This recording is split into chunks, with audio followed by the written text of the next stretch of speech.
Welcome, my friends. This is Maniacal Incorporated. I have just returned from swearing my undying allegiance to the new Emperor, David Fitzjames, who came to power in the last episode.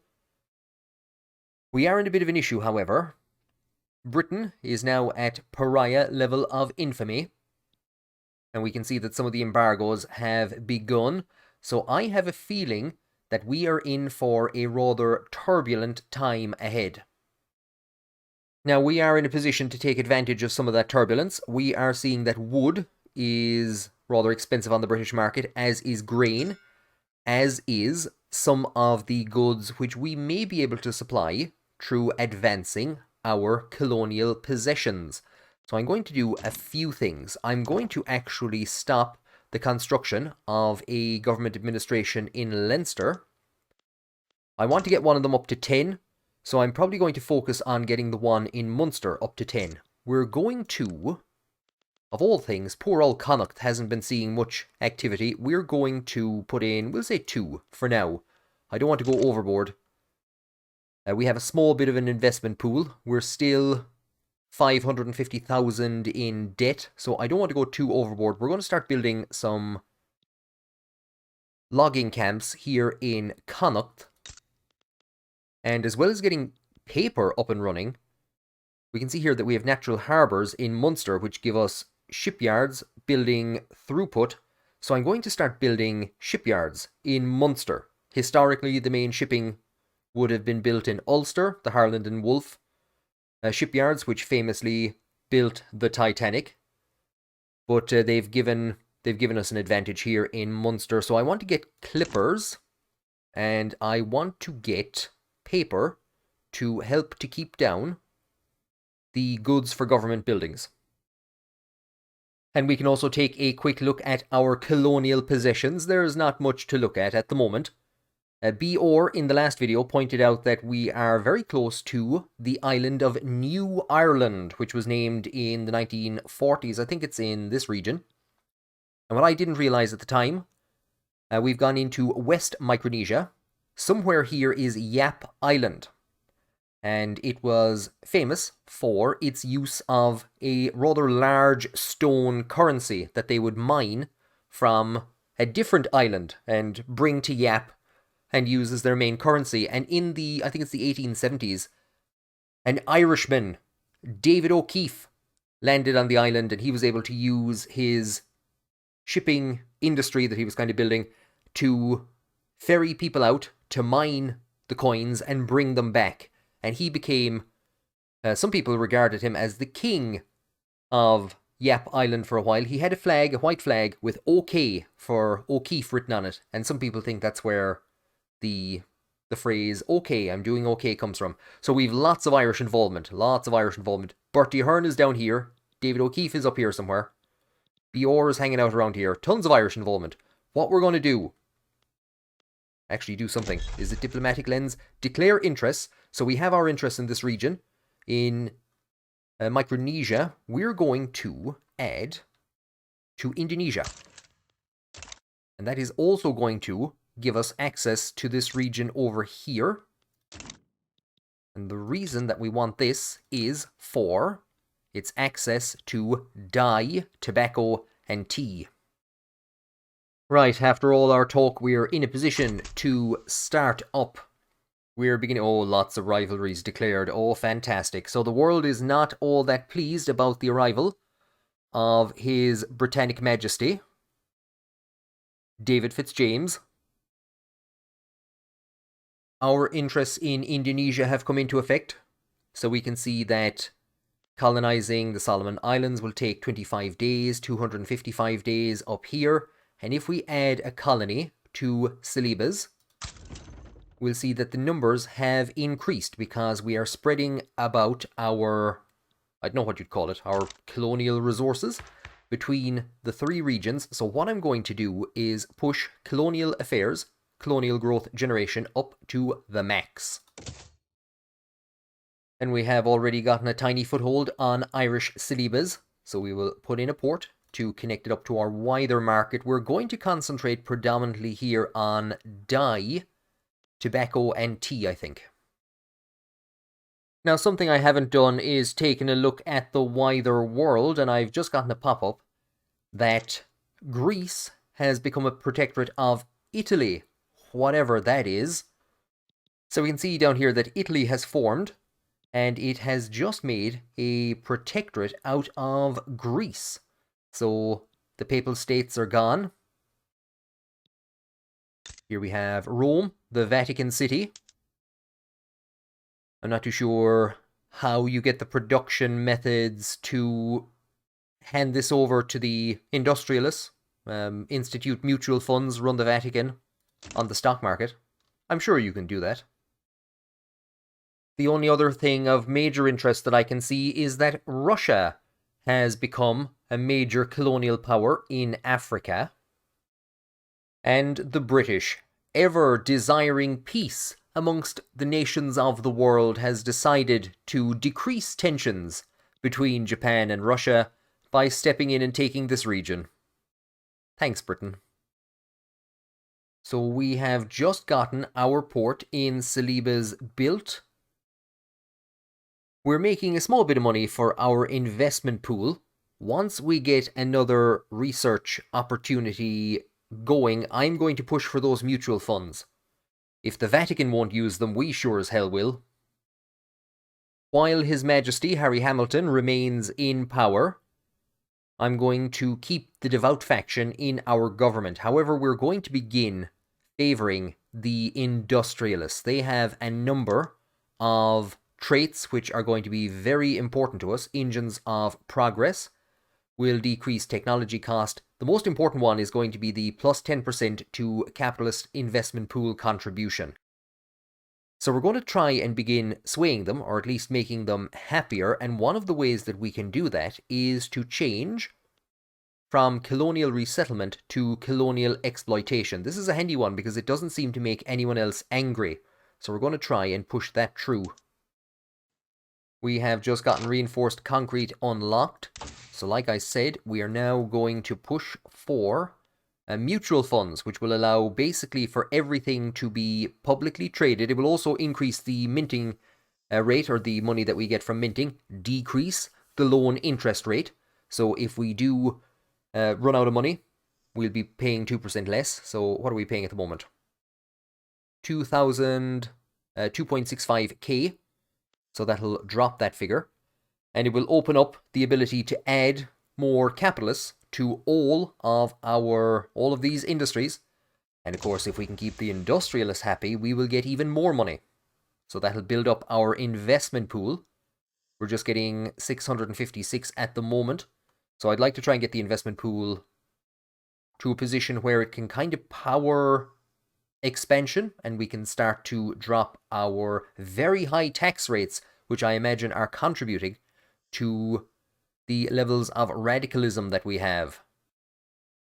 A big thank you to everyone who has left comments on the recent videos, especially pointing out some things that I have missed or giving advice on the future direction of the kingdom. Sir Michael Roberts of the Conservative faction is determined that we expand our agricultural base and become a major exporter of food, while Indigo Rage seems to be supporting the armed forces, believing that we should expand our sulfur production in Connacht and use it to produce weapons. So what I want to know is, if you were a simulated pop, which you totally aren't, you totally aren't, you're totally a real person that determines their own future. Absolutely, yeah, sure. But just pretend. If you were a simulated pop in the game, what faction would you be a part of? And who would you be trying to secure power for in Ireland? And as a person with their own free will, whose choices totally aren't determined by an algorithm, I know that when you click the like button below, you're doing it of your own free choice. So thank you all very much for that. And here we go, one of the first major conflabs. I was expecting something like this would happen. We have a diplomatic play in England. Austria is looking to cut Britain down to size. And supporting it at the moment, Krakow. Lots of people leaning towards Austria. This could be very problematic. I think it's going to be near impossible for anything to actually land on Britain. However, Russia has sided with Austria, which could lead to an outbreak of war in Africa. Austria has 700 battalions in comparison to what little Britain has. So 318 from Russia, 390 from Austria. There isn't a whole heap we can do to arms. Now, we are low on money. We haven't built up an investment pool, but we can already see that the cost of man-of-wars has gone up significantly.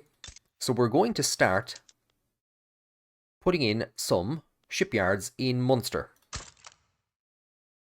So here indeed are the only fronts in the war at the moment, unless Austria or Russia can actually get onto Britain. I don't think these wars have a major impact on the war score. There isn't a whole heap that we can do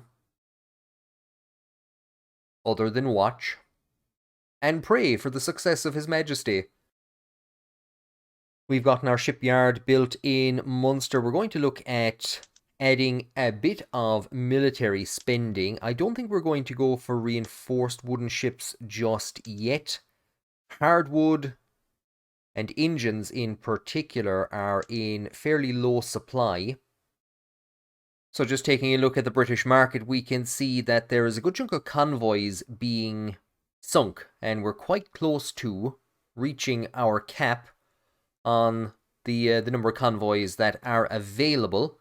That's another reason why I'm getting the shipyards up and running. But what I want to do to try and keep the cost of clippers down and to keep the cost of paper down is to also expand our logging camps in Connacht, but because there isn't much else going on here, let's stick in a paper mill. Something else that we're seeing is a fluctuation in the price of porcelain, so there's actually a good demand for it at the moment. We have a single glass factory in Leinster, the famous Waterford Crystal Glassworks. We're going to see about shifting over to some porcelain production because of the demand. Now, dye at the moment, we haven't gotten many dye farms up and running in Irish Celebes, so that's probably going to be our next push. And if we can keep the price of dye and lead down, we could turn quite a good profit, especially on the porcelain. So we're going to make a major investment into Irish Celebes. We're going to put in 2 dye plantations, a tobacco plantation and a tea plantation. This is going to cost us a lot of money and is going to push us to quite close to our credit limit. So after this, we're pretty much going to have to sit back and wait to get our investment pool up and running and to try and bring down those interest rates, because we could get ourselves into a position where we cannot generate profit. If our interest repayments get high enough, we could basically bankrupt ourselves. Now, with the fear of bankruptcy in mind, I'm going to do a couple of things. I'm going to begin an attempt to improve our relations with another power. Because if we do end up becoming independent, or if we want to fight for our own independence at a later point in time, we're going to need somebody to back us up. And of course, if we improve relations with somebody, it's entirely possible that they might actually offer to take that debt off our hands. I'm thinking Prussia, because they don't have access to colonial markets, whereas France does. So I think our goods would perform better on the Prussian market. I think maybe for now, we'll go with France to start with. We'll try and get our relations up with France. Prussia is maybe the direction that we might be looking in going eventually. 500,000 dead, and this line has not moved an inch. And we have indeed defaulted, or we've gone into default. I should say we were in default for a very short period of time. So yeah, we're going to have to sit back, wait to get that investment pool up. We maybe expanded a bit too much, and the current turmoil in the market caused by this massive war caused us to run out of funds. Maybe we got a bit too excited. Maybe we didn't need all those lead mines. But we're going to... What I might do is just move some of those around. Try and get that dye plantation completed. So we'll just get a bit of an investment pool together. We're getting a good chunk from the investment pool at the moment.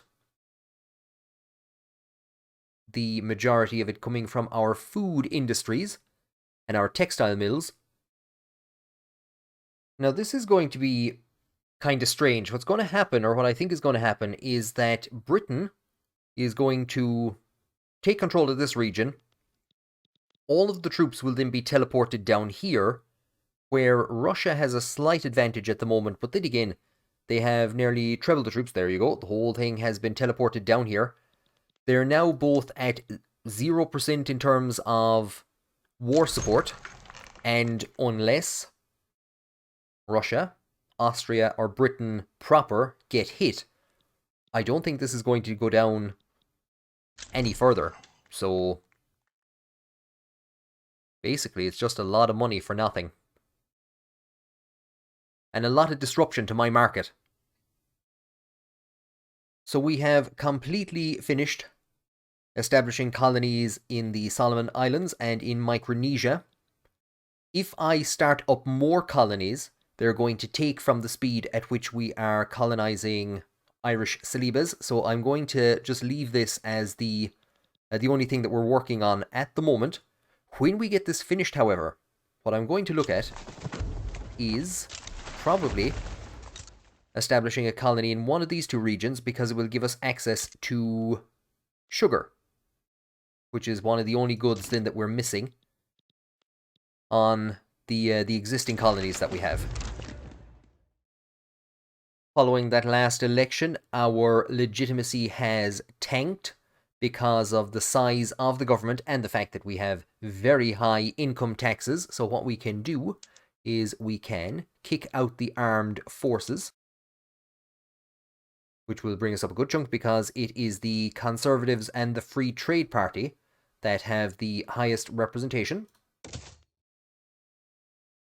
The best level of legitimacy. So the industrialists are happy, and that is currently giving us the engines of progress. And if we can get them up another 2 points, so yeah, if we can enact colonial exploitation, we can get them onto job creators. Two things have happened down in this region. We have managed to finish establishing colonies on Irish Celebes. However, we have angered one of the neighbouring powers, who are now making a bid to conquer Irish Celebes.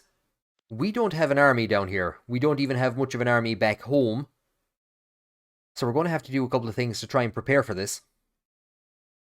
It'll be a while before we have them up and running, but I'm going to put in at least 2, if not maybe 4 barracks here in Celebes.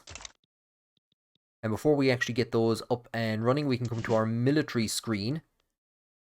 And if we take a look at our garrisoned forces, these guys would not perform very well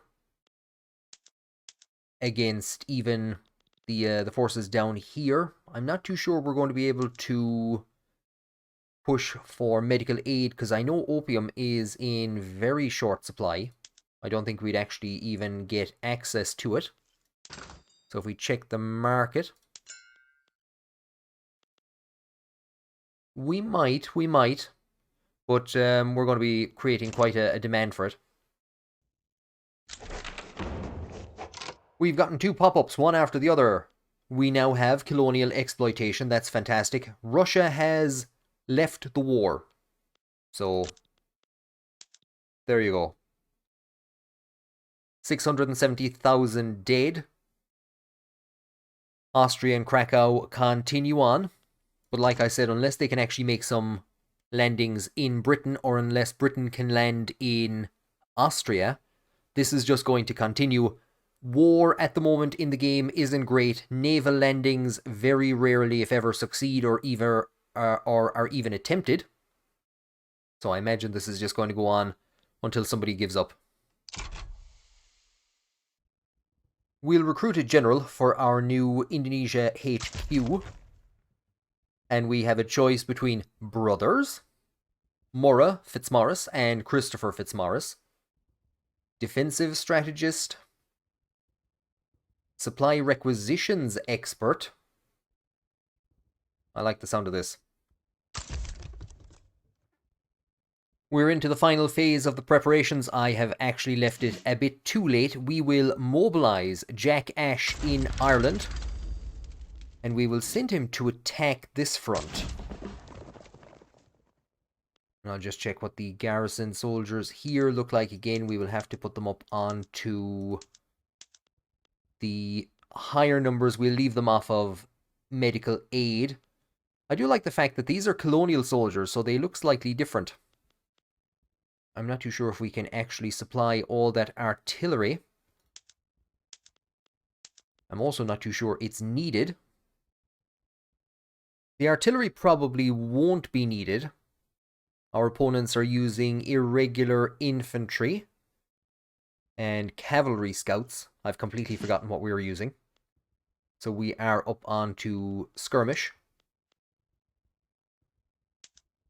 Hopefully this should be enough to secure victory. It would be rather embarrassing if it didn't. I am going to send Morrow with his very few troops to advance this front. So we're pretty much going to allow this front to collapse, and we're going to see if... We're going to see what happens. And we have been struck by an earthquake just as the war breaks out. To arms. So an earthquake has hit the state of Irish Celebes, destroying buildings, injuring people, and even taking some lives. The state will have to figure it out on its own. Gets 25% devastation. Or we will get 2,000 government expenses, and it gets 10% devastation. Do you know what? We're in a state of war. This is rather poor timing. We have our investment funds. We're building up some troops in this region. It's not looking great for us at the moment. It's going to be 20-something days until our Irish forces arrive to begin pushing here. I have set Fitzmaurice to defend this front, so he's basically just in a holding operation until the other Irish forces arrive. They have arrived, and things aren't looking great at the moment. I'm not going to lie, war still confuses the living daylights out of me in this game. I'm not entirely too sure how it works. I didn't expect to be fighting all that many wars as an independent Ireland, but here we are. We're going to begin the process of converting all of our buildings over from being privately owned to publicly traded. So that's going to add 350 more capitalists. In that example, we have a couple of buildings that we will first need to change the production methods. So our paper mills are making 5 at the moment. If we move it up onto sulfite pulping, and water tube boilers, I think we can keep it on hand assembly for a while. But the change in the production method now allows us to go publicly traded. And this is now using sulfur, which we have in Connacht. Indigo Rage has been calling on the kingdom to expand its sulfur production in Connacht. So that's something that we're going to start to look into next. I think we're going to have to leave the shipyards on publicly or on merchant guilds, because I don't want to go for reinforced ships at the moment. It's actually profitable. It is actually profitable. And that could move us up then onto public trading. For the urban centres. So yeah, we can move them up onto to gaslit. And for these guys, for the government administration, I might actually, just to save some money on government expenses while we're getting our paper mills up and running, I might actually move them all to filing cabinets, just for a short while. So far, the campaign has been an absolute disaster. Almost 3,000 Irish soldiers have died, achieving absolutely nothing. The enemy doesn't even have any generals. Attrition is hitting us fairly badly. I have put both of the forces onto defending the fronts at the moment. They do have a force down here, or they do have a battalion down here, but it isn't in a position to actually push. And while that war is going on, we will assure everybody back home everything's fine. Jack Ash is doing a mighty job.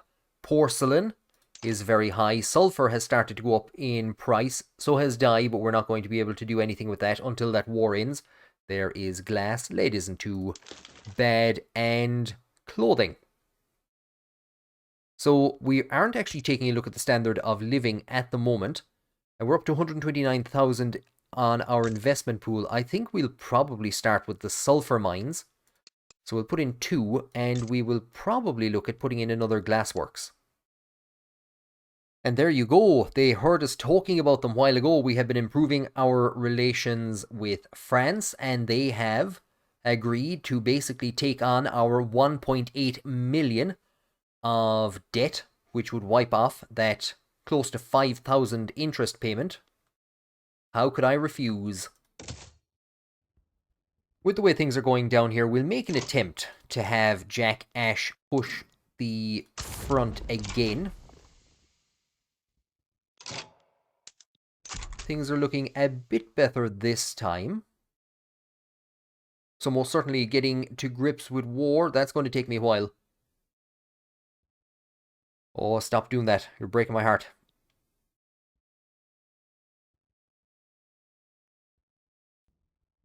Emboldened by our success, we will attempt to advance the front down here, because of course if we succeed, that will allow us to move our troops out. This does not look like it's going to go great.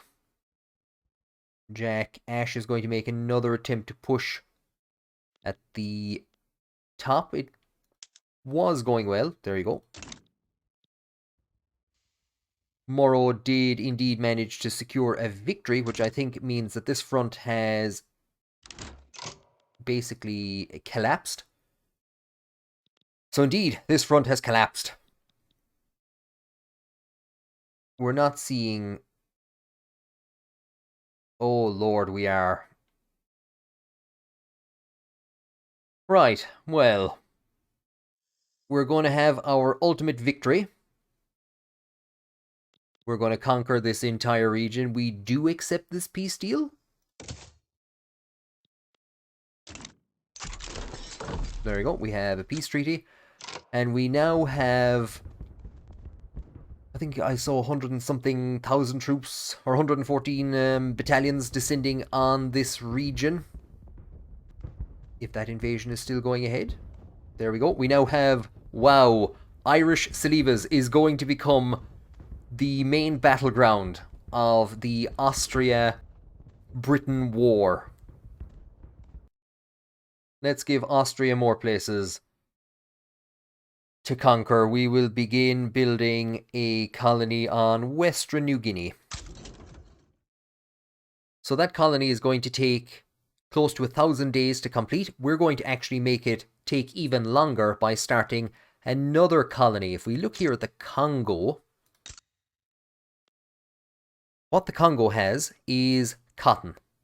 So this is pretty much the last of the basic resources that we are lacking at the moment, is cotton in this area. And I think it was Indigo Rage who made a very good point. Even if it takes 1,000 days to establish, you get the first foothold immediately, and it's going to take 1,000 days to get the second one. So what we're going to do is declare our interests in this region. What a career it has been for Morrow Fitzmaurice. Recruited, basically, to defend Irish Salivas from aggression from our neighbours, who we have now conquered. So we took some land down here, we've taken land way over here. It's added a sizable enough chunk. Yeah, we're up to 67 remaining plantations that we can build, 66 remaining plantations that we can build in this region, so it's thoroughly expanded. But Morrow is now basically holding the Irish part of the island and awaiting the arrival of 91 Austrian battalions. And they've actually all plopped down at the exact same time as we have discovered the rotary valve engine, which is going to make some changes for paper mills. We might have to look at motor industries if we expand our shipbuilding all that much. So there you go, 234 troops on the Irish side. Commanding the battle is Hugh Sinan, who we faced off against in the north of England. Fairfax Salisbury, I've no doubt, is out here somewhere. He is the victor who took London. That's not the Rosetsky, is it?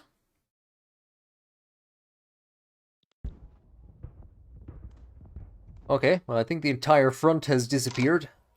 Austria looked to have parachuted its troops into the middle of the country. They parachuted them onto this mountain range, and I think we were able to just build a ring around it, and shoot up at them. And yep, they're gone. 91 battalions wiped out. We've gotten a nice chunk of an investment pool together. Do you know what? It's not much. We're already 150,000 in deficit again. Might be giving another call to France. We are seeing the standard of living drop, and even though we're actually managing to keep goods fairly well priced, one of the problems, of course, is that we have a huge amount of the population is heavily dependent on subsistence farming. So we have 500,000 in subsistence farming in Munster. So even though it's not entirely all that valuable, what I'm actually going to do is build at least one rye farm in every province, just to actually get people working. I get them working, and I get some money into their pockets, and we might then look at moving around what the rye farms actually produce. So we might put them on liquor or fruit or sugar and see if they can power our food industries, or if we can maybe start exporting some of that grain. Because we've moved everything over to publicly traded, we've gotten mutually beneficial. Now that we have more publicly traded companies, we should now focus on what comes next. So this might affect our politics. -20 interest growth for the industrialists. And for the rural folk, I do not want that for the industrialists. So we will get 4K progress towards international exchange standards. We will build the Isaac Index in Ireland at some stage. Now, with all that's been going on, did I forget to establish a colony in the Congo? No! Don't be silly. And over here then, in Western New Guinea, we will put in a port to open up this region. Sugar has become a bit expensive, even with our expansion of our farms in Ireland. We can see that that has actually impacted the standard of living and started lifting it up. Our gross domestic product is also increasing. It's about doubled, if not maybe a bit more, since the start. I think we were around 4 million when the game started.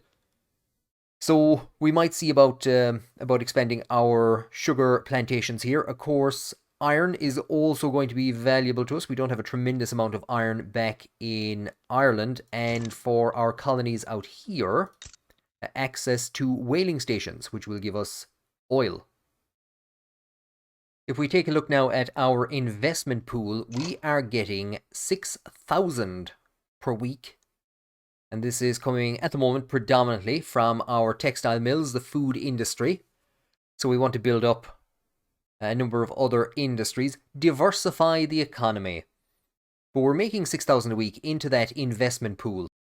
So we're not as heavily dependent on our actual tax income at the moment. So what I'm going to do is I'm going to try and clear this 220k of credit, and then we're going to, for the first time since the game began, we're going to drop the tax levels. I want to keep the tax levels lower because my understanding is that a high tax level will prevent people from purchasing goods in your market.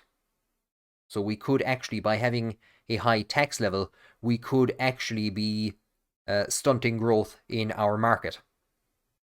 And we've just gotten a pop-up there in the corner that the industrialists are now loyal. Plus 20% capitalists investment pool contributions. So we should see that this number is going to start to climb up. It was at just the bare bones 6,000. We have just finished researching rubber mastication, because I know that we're going to be given access to a number of rubber plantations in the areas that we are establishing colonies. I'm just going to finish off vacuum canning for now, and then we might very well go for electrical generation and possibly look towards expanding the output of some of our buildings.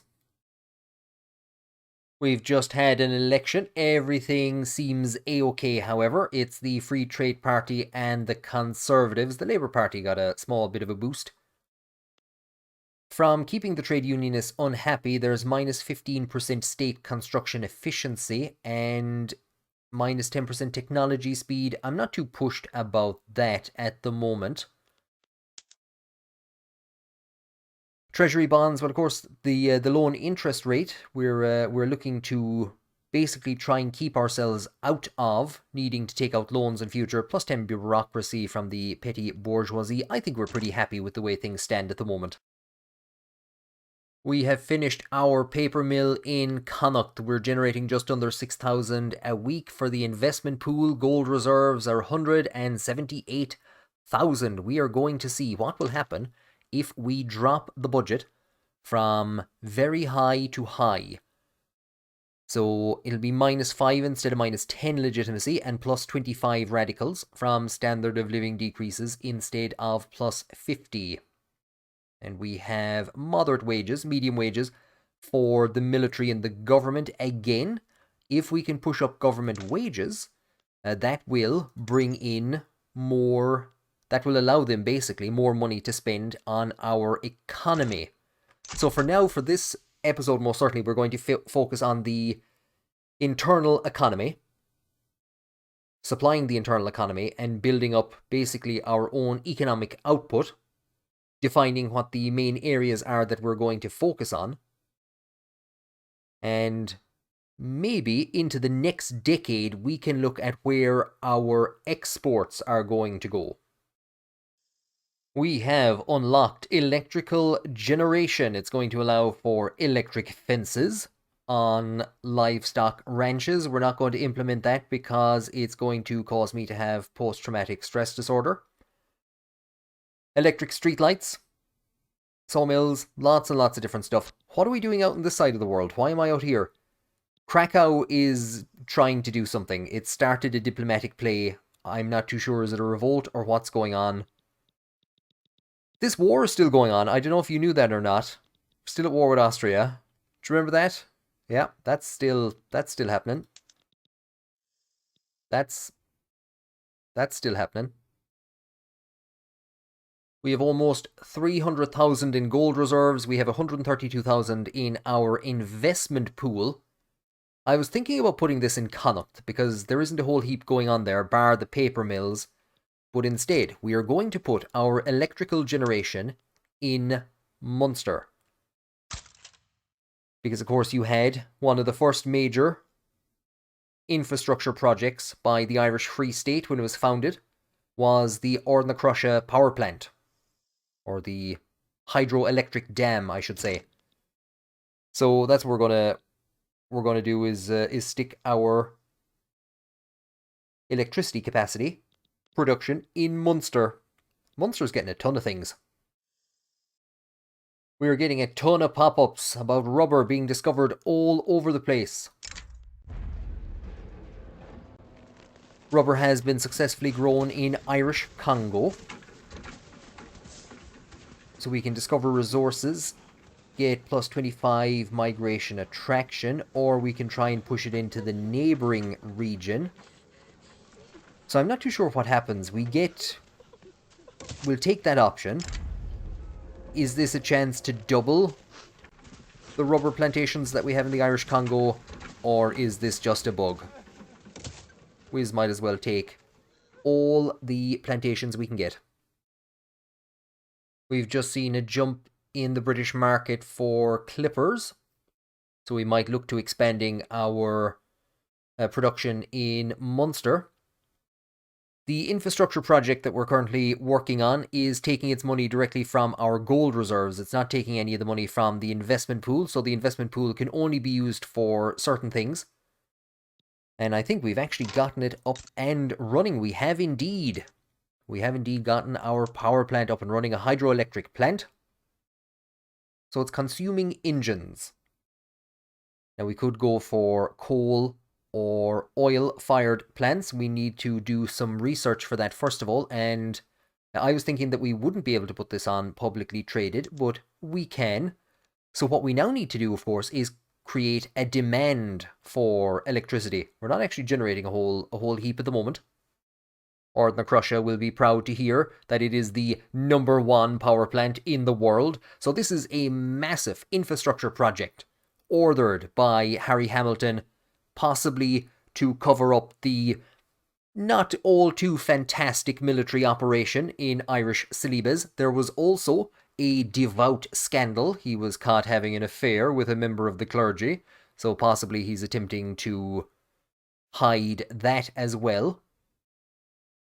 I said I wouldn't do this because it would give me PTSD flashbacks to my childhood when you'd accidentally hit off the electric fence.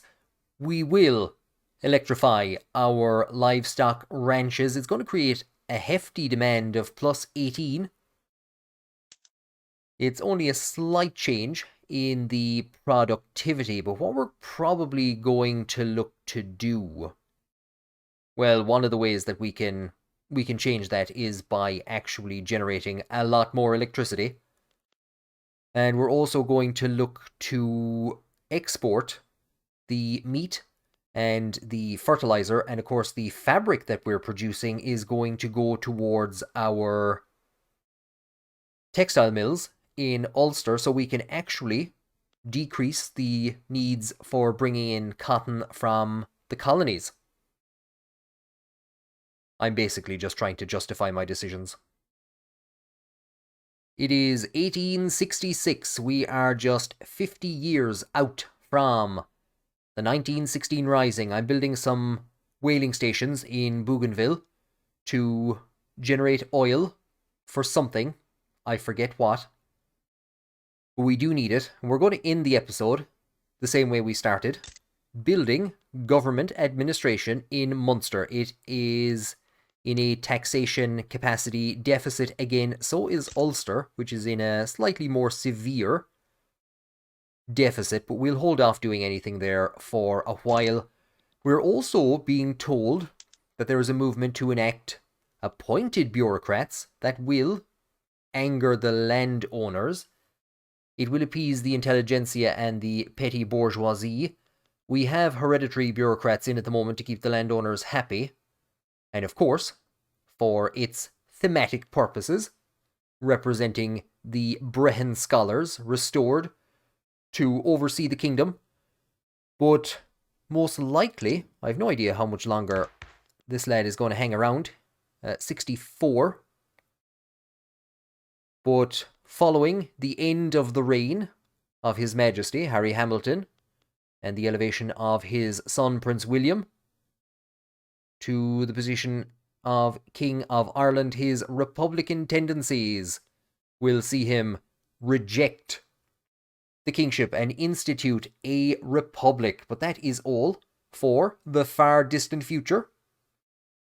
So with our economy starting to take off, with the support of the industrialists, we will leave it there for today. And the next episode, we're going to need to continue to expand our colonial possessions. We're not going to necessarily need to, but we're going to want to. We're going to have to expand the Ordnance Russia power plant and some of the other industries that we have on the island. And we're going to need to keep the industrialists happy so that we keep getting the bonus from having them at +10. That bonus to our investment pool. Thank you all very much for joining me on this one, and I hope that you will join me for the forever war against Austria on the next one.